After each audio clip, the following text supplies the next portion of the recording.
I called her and You got the okay?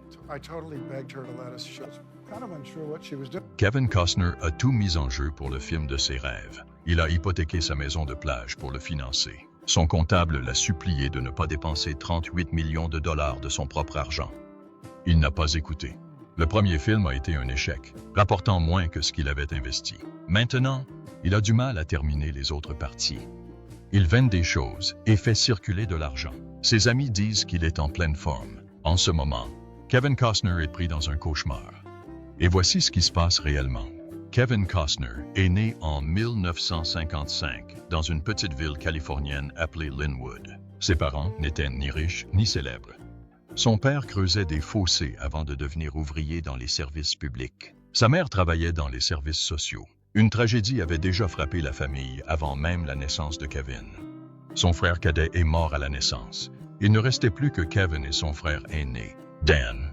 Ses origines familiales étaient un mélange d'origines allemandes, anglaises, irlandaises, écossaises, galloises et même cherokees. C'étaient des baptistes religieux et la vie était simple, parfois même difficile. Personne, en voyant ce garçon tranquille à l'époque, n'aurait pu deviner qu'il deviendrait un jour l'une des plus grandes stars d'Hollywood. L'enfance de Kevin n'a pas été simple. Sa famille déménageait souvent à cause du travail de son père. Il était toujours le nouveau, changeant d'école dans différentes villes comme Compton, Ventura et Visalia. Se faire des amis n'était pas chose facile. Cela le rendit timide et peu sûr de lui. Mais au lieu d'abandonner, il se mit à rêver. Il trouva du réconfort dans la musique et la poésie. Il chantait dans la chorale de l'église et écrivait des poèmes discrètement, sans jamais les montrer à personne. L'école ne l'a pas vraiment marqué, mais quelque chose d'autre l'a marqué. À 7 ans, il a vu le film La Conquête de l'Ouest. Cela l'a profondément touché.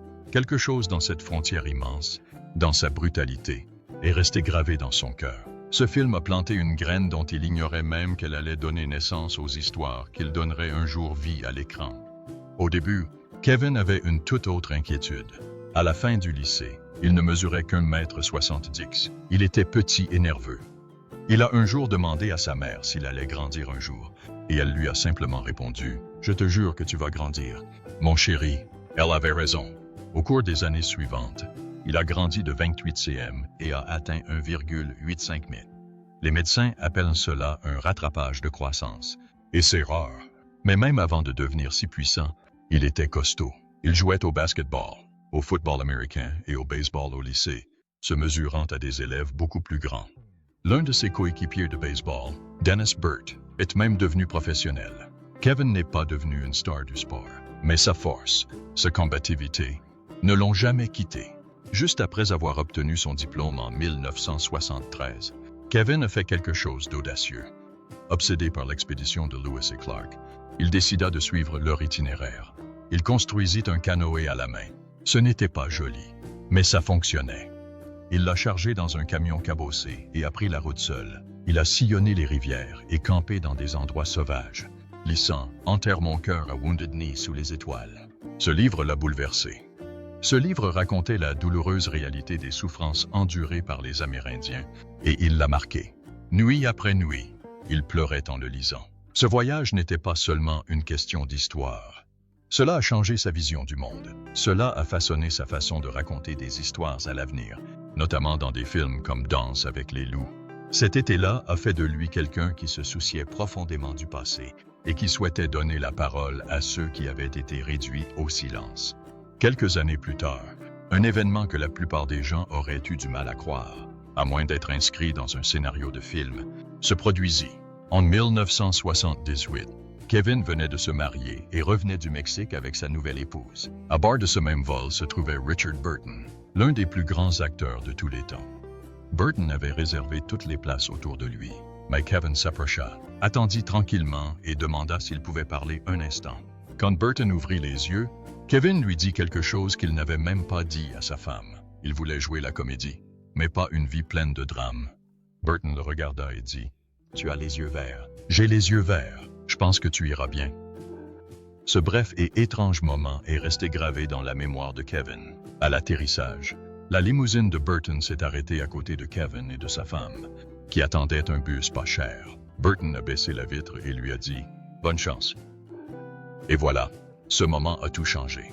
Kevin a quitté son emploi dans le marketing au bout d'un mois seulement. Il commença à prendre des cours de théâtre tous les soirs et accumuler des petits boulots pour payer ses factures. Chauffeur de camion, ouvrier sur des bateaux de pêche et même guide touristique en bus des maisons de célébrités. Loin d'être célèbre, il avait pourtant allumé quelque chose en lui. Il n'avait ni argent, ni relations, ni voix toute tracée. Mais une chose comptait plus que tout cela, il avait la foi. Kevin Costner n'a pas débuté avec des tapis rouges et de gros salaires. Sa carrière a débuté avec un film qu'il aurait préféré ne jamais voir. À la fin des années 1970, ruiné et désespéré, il a joué dans un film à petit budget intitulé Sizzle Beach, USA. Il n'est sorti qu'en 1981, et à cette époque, Costner le regrettait déjà. Le film comportait des éléments plus soft, et lors du tournage d'une de ses scènes intimes, Costner sentit quelque chose se briser en lui. Il décida alors qu'il ne referait plus jamais rien de tel, même s'il devait attendre longtemps avant de trouver un vrai travail. Cette décision eut un prix. Pendant près de 6 ans, il a à peine travaillé, vivant de petits boulots et d'autres petits boulots. Il a même tenté d'acheter les droits du film plus tard pour que personne ne le voie. Mais le distributeur a refusé et l'a ressorti une fois devenu célèbre, utilisant son nom pour vendre des billets. Il a bien décroché quelques rôles, mais rien n'a changé sa vie. Dans The Big Chill, il a été choisi pour incarner un homme qui s'est suicidé. La mort de son personnage a été la raison pour laquelle les autres personnages se sont retrouvés. Il a tourné toutes les scènes de flashback, des scènes émouvantes et fortes. Puis le réalisateur a tout coupé, chaque scène, et tout a disparu. Il ne restait que le plan de son corps sans vie au début, juste un visage, pas de dialogue, pas de générique. C'était censé être sa grande chance, mais une autre porte s'est refermée sur lui. Alors il a continué à se battre. Un rôle secondaire dans Francis, un visage oublié dans une pub Apple Lisa, quelques autres petits films que personne n'a vus. Il travaillait, techniquement, mais il ne bougeait pas. Les directeurs de casting ne se souvenaient plus de son nom. Il se sentait invisible. Il avoua plus tard qu'il avait l'impression d'être chaque jour le nouveau de l'école. Sa famille avait beaucoup déménagé quand il était plus jeune, et ce même sentiment de solitude l'a suivi à Hollywood. Pourtant, il continuait. Il rêvait. Il attendait. Puis le téléphone sonna. C'était Lawrence Kasdan, le même réalisateur qu'il avait écarté de The Big Chill, qui se sentait coupable. Il se souvenait du talent de Costner, même si personne d'autre ne pouvait le voir. Alors il lui a donné une autre chance, une vraie. Il lui a proposé un rôle dans Silverado. Pas n'importe quel rôle, mais un rôle qui permettrait enfin à Costner de montrer ce dont il était capable. Ça a marché. Costner était charmant, drôle et plein d'énergie. Les gens l'ont remarqué. Pour la première fois, ils se sont souvenus de lui. Ce film leur a ouvert des portes. L'une de ces portes a mené aux Incorruptibles en 1987. Gros budget, grands noms. Et pourtant, Costner a décroché le rôle principal. Il n'était pas le premier choix du studio, loin de là. Harrison Ford a échoué, tout comme Mel Gibson et Jack Nicholson. Mais Steven Spielberg, qui avait déjà travaillé avec Costner, s'est porté garant de lui. Il a dit au réalisateur, « Ce type va quelque part. » Et il avait raison. Costner a joué aux côtés de Robert De Niro et Sean Connery. Et il a tenu bon. Le film a rapporté plus de 100 millions de dollars. Soudain, Costner n'était plus un acteur en difficulté. C'était une star. Mais il ne s'est pas arrêté pour célébrer. Son prochain coup fut Bull Durham. Et il ne voulait pas seulement jouer la comédie. Il voulait que ce soit réel. Il a demandé au réalisateur de le regarder jouer au baseball avant le tournage. Il s'est montré présent. Il a frappé des deux côtés du marbre. Il a lancé. Il a couru. Il a prouvé qu'il en était capable. Puis il a porté le film. Les studios ne croyaient pas qu'un film sur le baseball pouvait se vendre. Costner a contribué à leur prouver le contraire. Le film a rapporté plus de 50 millions de dollars. Et les critiques l'ont adoré. Un an plus tard, il tournait Le Chant des rêves, un film calme et étrange sur un fermier qui entend des voix dans un champ de maïs. Si vous le construisez, il viendra. Cette phrase est devenue partie intégrante de la culture américaine. Le film a rapporté près de 85 millions de dollars. Il a été nominé aux Oscars. On le cite encore aujourd'hui. Il n'a pas seulement rapporté de l'argent. Cela a créé des souvenirs. En 1990, Costner voulait plus que jouer. Il a créé TIG Productions pour réaliser les films auxquels il croyait. Le premier était Danse avec les loups. Les studios ont dit que c'était trop long, trop risqué. C'était bizarre. Ils lui ont dit de couper les scènes en langue amérindienne. Il a refusé. Ils lui ont dit de réduire le budget. Il a refusé. Il a investi de son propre argent. Des millions. Cela aurait pu le ruiner. Au lieu de cela, il a remporté 7 Oscars et a rapporté plus de 400 millions de dollars. Il a continué. Il a fait Bodyguard avec Whitney Houston. Un autre pari risqué. Un autre succès. Plus de 400 millions de dollars au box-office. Et la bande originale est devenue la bande originale de film la plus vendue de tous les temps. Des années plus tard, alors que plus personne ne croyait au projet Horizon, il a récidivé. Il a hypothéqué la maison de ses rêves pour la financer. Toujours dans le même état d'esprit. Même risque, même cœur et même raison. Parce que Kevin Costner n'attend pas la permission de raconter une histoire. Il la construit. Tout simplement. Kevin Costner ne s'est pas contenté de jouer. Il s'est investi à fond. Pour Danse avec les loups, il a passé 9 mois à apprendre le Sioux Lakota. Il ne s'est pas contenté d'apprendre quelques mots ici et là. Il a travaillé avec des conseillers amérindiens et a insisté pour que près d'un tiers du film soit en Lakota. Cette décision audacieuse a suscité l'inquiétude des studios. 2 d'entre eux ont refusé le film, mais Orion Pictures a pris le risque. Costner a fait appel à Doris Leder-Charge, une enseignante Lakota de 60 ans, qui a traduit le scénario et encadré toute la troupe pendant 6 mois. Elle a déclaré avoir gagné plus durant ce semestre que tout ce qu'elle avait jamais gagné en enseignant dans la réserve de Rosebud. Et pourtant, malgré tous ses efforts, certains spectateurs autochtones ont ri en voyant le film. Russell Means, une militante Oglala Lakota, a souligné que de nombreux personnages masculins, dont Costner, parlaient la version féminine du Lakota. Pourtant, c'était l'une des premières fois qu'un film hollywoodien accordait autant de place à une langue autochtone, et le public l'a remarqué. Lorsque Danse avec les loups fut récompensé aux Oscars en 1991, il fit trembler Hollywood. Le 25 mars, devant près de 43 millions de spectateurs, le film remporta 7 Oscars sur 12 nominations. Costner remporta l'Oscar du meilleur réalisateur, devenant seulement le 5e à remporter ce prix pour un premier film, et fut également nommé pour celui du meilleur acteur. Le film a surpassé Les Affranchis de Scorsese, et de nombreux critiques se demandent encore si c'était juste. Mais l'Académie a clairement préféré cette épopée mafieuse à ce classique brutal sur la mafia. Sur scène, son Oscar à la main, Costner a admis qu'il n'avait pas eu confiance en lui. Mais le résultat fut indéniable. Danse avec les loups devint le premier western à remporter l'Oscar du meilleur film en 60 ans. Costner ne ralentit pas. Quelques jours seulement après avoir terminé Danse avec les loups, il s'est lancé dans Robin des Bois, Prince des voleurs. Il a à peine eu le temps de se reposer.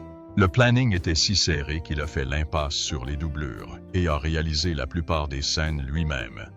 Il escalada les murs d'un château, sauta par-dessus des douves et se blessa même à l'épaule. Une de ses figures les plus folles consistait à se propulser par-dessus un mur de 10 mètres de haut à l'aide d'une catapulte. Il fallut donc calculer la physique au kilogramme près.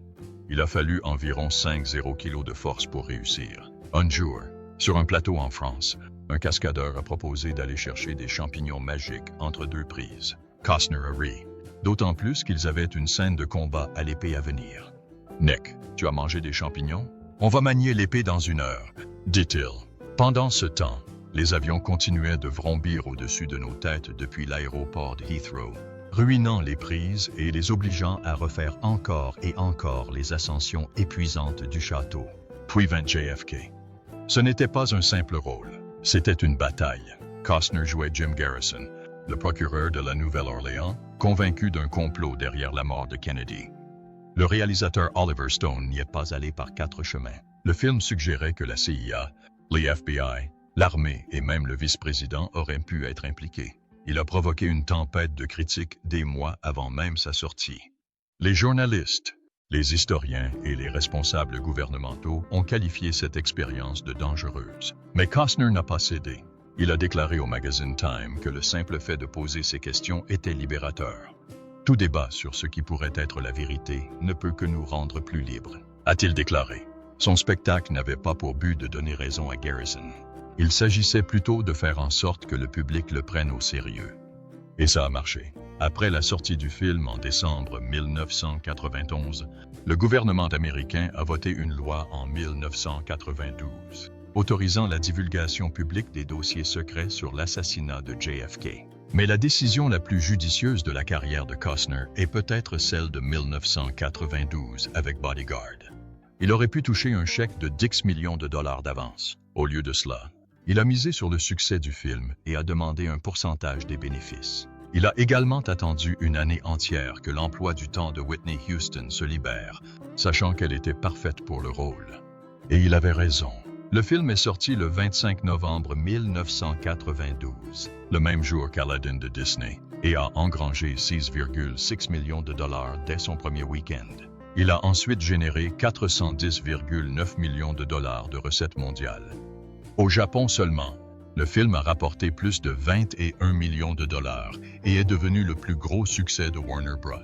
Les recettes du box-office et les royalties de la bande originale ont totalisé plus de 20, voire 30 millions de dollars. La bande originale, avec la version légendaire de Houston, I Will Always Love You, s'est vendue à plus de 50 millions d'exemplaires.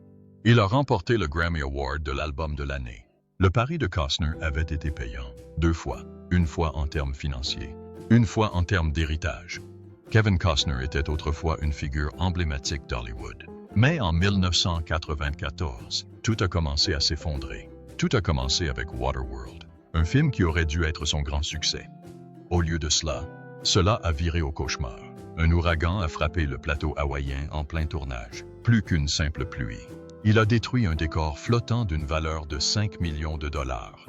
Et ce n'était même pas le plus cher. L'ensemble principal, appelé l'Atoll, coûtait 22 millions de dollars, s'étendait sur un quart de mile de large et pesait plus de 1,0 tonnes.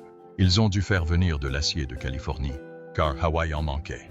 Des gens ont failli se noyer. Ses partenaires ont été jetés d'un bateau. Costner a failli mourir attaché à un mât. Le coordinateur des cascades a été victime d'un mal de compression et a dû être héliporté à l'hôpital. Le budget a explosé. Il a commencé à 65 millions de dollars, puis a grimpé à 100 millions de dollars, puis à 135 millions de dollars, pour finalement atteindre 175 millions de dollars. Ajoutez 60 millions de dollars au marketing, et le pari était de 235 millions de dollars. En 1995, c'était du jamais vu. Independence Day n'avait coûté que 75 millions de dollars. Les gens ont commencé à l'appeler Fishtar et Kevin's Gate. Même si le film a ensuite rapporté de l'argent grâce aux vidéos, le mal était fait. Il n'était plus seulement une star de cinéma. Il était une blague. Puis vint le drame avec le réalisateur. Kevin Reynolds, autrefois son ami et partenaire dans Robin des Bois, démissionna après 133 jours de misère. Il est parti avec une phrase brutale. Kevin devrait réaliser lui-même le film. Et c'est exactement ce qu'a fait Costner. Il a terminé le film seul. Au même moment, son mariage de 16 ans a pris fin. Certains ont dit que sa douleur personnelle transparaissait dans son comportement sur le plateau. Les tabloïds ont avalé l'affaire. Pour couronner le tout, une rumeur a circulé selon laquelle Costner aurait voulu se faire ajouter des cheveux numériques pour masquer sa calvitie. Il a nié, qualifié cela de connerie et affirmé n'avoir jamais travaillé sous l'influence de drogue ou d'alcool. Mais la rumeur a persisté. Les gens se moquaient de lui. Ils le traitaient de vaniteux. Ils le trouvaient difficile. Il est devenu une figure emblématique de la diva dont il ne pouvait se défaire. 2 ans plus tard, il a réessayé avec The Postman. Le succès a été encore plus retentissant. Le film a remporté les Razzie Awards du pire film, du pire acteur et du pire réalisateur. Il a remporté toutes les catégories pour lesquelles il était nominé. C'était une première. En 1998, les critiques ne se contentaient pas de le lasser. Ils voulaient son départ, mais il n'abandonna pas. En 2003, il revient avec Open Range. Pas d'explosion, pas de gadgets, juste un western à l'ancienne avec du cœur. Il le réalise lui-même et y joue aux côtés de Robert Duvall. Le projet a coûté 26 millions de dollars et a rapporté plus de 68 millions de dollars dans le monde. Il a misé sur lui-même, et cette fois, ça a marché. Puis, en 2007, il a créé la surprise. Don's M. Brooks. Il incarnait un tueur en série. Ni un cowboy, ni un héros. Un meurtrier se cachant derrière un sourire parfait. C'était sombre, c'était dérangeant, et c'était l'une des meilleures choses qu'il ait jamais faites. Il utilisait son image de gentil garçon pour vous effrayer. Ça a fonctionné. En 2012, il remportait des Emmy Awards. Le film de Hatfield et McCoy était cru, violent et authentique. Costner a failli refuser le rôle. Il a refusé à 3 reprises. Mais une fois le film réalisé, le résultat fut magique. Plus de 14 millions de personnes ont regardé la première. Il a remporté le prix du meilleur acteur et a rappelé à Hollywood pourquoi il l'avait aimé. Et il a continué. En 2016, lors du tournage des Figures de l'ombre, il souffrait atrocement de calculs rénaux. Il a dû composer avec la douleur sous morphine. Il n'a pas manqué un seul jour, pas un seul. Même quand la douleur lui a laissé des bleus sur les bras, il a simplement retroussé ses manches et a continué à tirer. Puis vint Yellowstone. En 2017, Taylor Sheridan voulait que Costner incarne John Dutton. Costner hésitait. Il a accepté une seule saison, sous condition. Mais une fois diffusée en 2018, la série est progressivement devenue un succès massif. Ce n'était pas une série tape à l'œil. Il n'a pas remporté de prix prestigieux, mais le public l'a adoré. Lors de la première saison, il a gagné 500 $ par épisode. Rien que cela représente un salaire colossal. Mais à mesure que la série gagnait en popularité, son salaire augmentait également. À la saison 5, il gagnait 1,3 million de dollars par épisode. 14 épisodes à ce rythme lui ont rapporté 18,2 millions de dollars en une saison. Et ce n'était pas suffisant. En 2023, il aurait demandé 1,5 million de dollars par épisode. Parallèlement, il se consacrait à fond à son projet de rêve, Horizon, une saga américaine. Cela ne plaisait pas aux producteurs de la série, les calendriers de tournage entrant en conflit. Les tournages, qui duraient auparavant 8 semaines, se sont transformés en engagement de 12 semaines. Costner avait planifié Horizon pendant les semaines creuses de Yellowstone, mais ces semaines de repos changeaient constamment. Tout s'est effondré début 2023, lorsque les producteurs lui ont proposé un contrat découpé, avec les saisons 5A et 5B, au lieu de saison complète. Costner a refusé. Il s'est tourné vers Horizon. Ce choix a tué John Dutton, et pas de manière noble. La première diffusion à mi-saison, en novembre 2024, a choqué les fans. Dutton a été retrouvé mort dans une baignoire, un mot à proximité. Au début, on a cru à un suicide, mais 2 épisodes plus tard, la vérité a éclaté. Il a été assassiné, étouffé par 3 tueurs à gages envoyés par Sarah Atwood. Ils ont simulé un suicide, laissé une fausse note et tenté de faire disparaître tout ça. Mais ça n'a pas marché. Case a repéré les incohérences. Une enquête pour homicide a été ouverte. Sarah Atwood elle-même a été abattue de 2 balles dans la tête et la poitrine lors de retrouvailles avec Jamie. Costner n'a su que son dernier épisode avait été diffusé que le lendemain. Il l'a admis dans une interview le lendemain matin. « J'ai entendu dire que c'était un suicide », a-t-il déclaré. « Ça ne me donne pas envie d'aller le voir. » Il avait déjà proposé 2 fins pour Dutton. Aucune n'a été retenue. Au lieu de cela, la série a pris sa propre décision, que Costner a publiquement ignorée. Pourtant, alors que les autres acteurs gagnaient 200 $ par épisode, Costner a empoché plus de 24 millions de dollars lors de la dernière saison. Et même sans lui, l'émission a battu des records d'audience. 6,4 millions de dollars ont été collectés pour la première sur 5B, dépassant les 15,9 millions de dollars enregistrés pour la première sur 5A 2 ans plus tôt. Et tout a commencé avec seulement 2,8 millions de dollars pour la première saison. Costner était déjà passé à autre chose. Horizon n'était pas qu'un film. C'était son obsession. Il a commencé à l'écrire en 1988. Il ne pouvait pas s'en passer. Après Open Range en 2003, il a tenté de le proposer à Disney, mais ils l'ont rejeté en raison d'un différend budgétaire de 5 millions de dollars. Pendant des décennies, le projet est resté sans suite. Puis, en 2022, il a enfin trouvé le financement nécessaire, mais non sans un certain prix. Il a hypothéqué sa propriété de 4 hectares en bord de mer à Santa Barbara. La maison qu'il appelait sa dernière maison. Il avait annoncé à son comptable qu'il investissait 38 millions de dollars de son propre argent dans Horizon. Le comptable avait paniqué. Costner s'en fichait. « C'est ma vie », disait-il. « J'y crois. » Le budget des 2 premiers chapitres a atteint 100 millions de dollars. Il en a personnellement financé plus d'un tiers. La première d'Horizon chapitre 1 à Cannes, le 19 mai 2024, était censée marquer son grand retour à la réalisation après Danse avec les loups. Mais les critiques étaient partagées. Certains l'ont adoré, d'autres non. Le box-office n'a pas aidé. Le film n'a rapporté que 38,7 millions de dollars dans le monde entier. C'était moins que ce que Costner avait personnellement investi. mais il a persévéré. Le chapitre 2 a été présenté en avant-première à Venise. Le tournage du chapitre 3 a débuté en mai 2024. Chapitre 4 est déjà en développement. Ce n'est pas un projet à petite échelle. Plus de 170 rôles parlants répartis sur 4 films. À lui seul, le chapitre 1 comptait des noms comme Sienna Miller, Sam Worthington et Luke Wilson. Costner était à fond. Même face à la pénurie d'argent, il refusait d'abandonner. Alors que ses films connaissaient des difficultés financières, sa vie personnelle était tout aussi chaotique. Son premier mariage, avec Cindy Silva, prit fin en 1994. Il perdit 80 millions de dollars lors du divorce. Ils ont eu 3 enfants. Pas de contrat de mariage. Il a plus tard décrit cette période comme l'une des plus difficiles de sa vie. Mais en 2025, les 2 hommes seraient redevenus amis. Elle l'aurait même aidé lors de son divorce suivant, celui de Christine Baumgartner. Ils ont été mariés pendant 18 ans. Elle a déposé sa demande de divorce le 1 mai 2023. C'était une surprise. Cette fois, il avait signé un contrat de mariage. Mais la bataille fut rude. Elle dut quitter son domicile.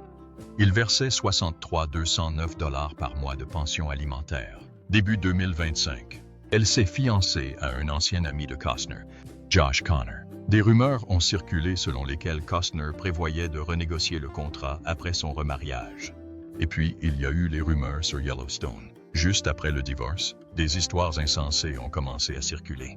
L'une d'elles racontait qu'il avait mis enceinte une membre de l'équipe sur le plateau.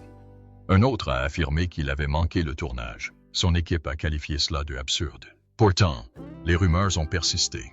Le timing semblait bien choisi pour lui nuire. Début 2025, Costner a recommencé à fréquenter des femmes. Mais il avait une règle. Pas d'actrice hollywoodienne. Des sources proches du dossier disaient qu'il voulait une personne ordinaire. Ses amis ont tenté de le caser. Il se comportait comme un homme d'une vingtaine d'années. Il ne voulait rien de sérieux. Pas encore. Il avait déjà vécu le cycle hollywoodien complet. Gloire, mariage, scandale, divorce et maintenant liberté. Kevin Costner a maintenant 70 ans. Mais au lieu de ralentir, il accélère. Le 26 mai 2025, sa nouvelle série documentaire, Kevin Costner's The West, sera diffusée sur History Channel. Il ne s'agit pas d'un simple épisode. Il s'agit d'un événement spécial de 2 épisodes qui marque le début d'une série de 8 épisodes. Un autre épisode suivra le lendemain soir, avant que l'émission ne reprenne son créneau habituel du lundi. Cette série est différente. Il ne s'agit pas de cow-boys aux dents parfaites chevauchant vers le soleil couchant. Il s'agit de territoire, de conflits et de la vérité crue sur la façon dont l'Ouest a été réellement conquis ou volé. Costner a travaillé avec Doris Kearns Goodwin, historienne lauréate du prix Pulitzer. De grands noms, une grande histoire, et il ne se contente pas d'être présentateur. Il le produit avec des lauréates des Oscars. Ce n'est pas un projet de retraite, c'est une mission. Mais ce n'est qu'une partie de son travail. Costner se bat toujours pour terminer sa série de films en 4 parties. Horizon. Le premier chapitre a été un échec cuisant. Seulement 38,7 millions de dollars ont été récoltés sur un budget de 100 millions. Ce fut un désastre au box-office. Warner Brothers, In Quiet, a repoussé la sortie du chapitre 2. Mais Costner n'a pas abandonné. À la Mostra de Venise, il a admis que l'ascension était devenue plus difficile. La pierre est retombée en aval, a-t-il dit. Mais je dois remettre la main dessus. Ce caillou, c'est le chapitre 3. Il a déjà dépensé 38 millions de dollars de son propre argent. Et maintenant, il essaie de trouver d'autres projets à terminer. Pas seulement un film, mais peut-être les 2 chapitres 3 et 4 ensemble en 2025. Les chances sont contre lui. Mais cela ne fait que l'alimenter davantage. Quand je ressens du rejet, mon désir augmente, a-t-il dit. Pour y parvenir, Costner ne s'est pas contenté d'écrire des scénarios ou de crier à l'action. Il a bâti quelque chose de concret. En février 2024, il a annoncé la construction d'un gigantesque studio de cinéma de 5 millions de dollars dans l'Utah. 500 acres de terrain. Ça s'appelle Territory Film Studios. Routes, conduite d'eau, électricité. Tout est en construction près de l'aéroport de St. George. La première phase comprend un entrepôt de 3700 mètres déjà utilisé pour le tournage d'Horizon. Chapitre 3. La deuxième phase, qui arrive bientôt, comprendra un studio de tournage des Unwitsense M2 et des bureaux. On parle même d'un restaurant sur le thème de Kevin Costner. Une fois terminé, le lieu pourrait accueillir 30 emplois à temps plein et s'agrandir encore si des studios commencent à louer des locaux. Il ne s'agit pas seulement d'un film. Costner tente de se forger une réputation, mais c'est risqué. Très risqué. Après l'échec d'Horizon chapitre 1, ses finances ont été affectées. Le week-end d'ouverture n'a rapporté que 11 millions de dollars. C'est loin d'être suffisant. Selon certaines sources, il aurait financé le film en hypothéquant ses propres terres en Californie, dont son ranch de 4 hectares à Santa Barbara. Certains affirment qu'il aurait ignoré les avertissements de son comptable. D'autres disent qu'il manque de temps. Fin 2024, ses proches s'étaient inquiets. Il vendait des choses, transférait de l'argent, tentait de maintenir son rêve en vie. Une source a déclaré qu'il était en pleine forme. Si la situation ne s'améliore pas, il pourrait perdre encore plus.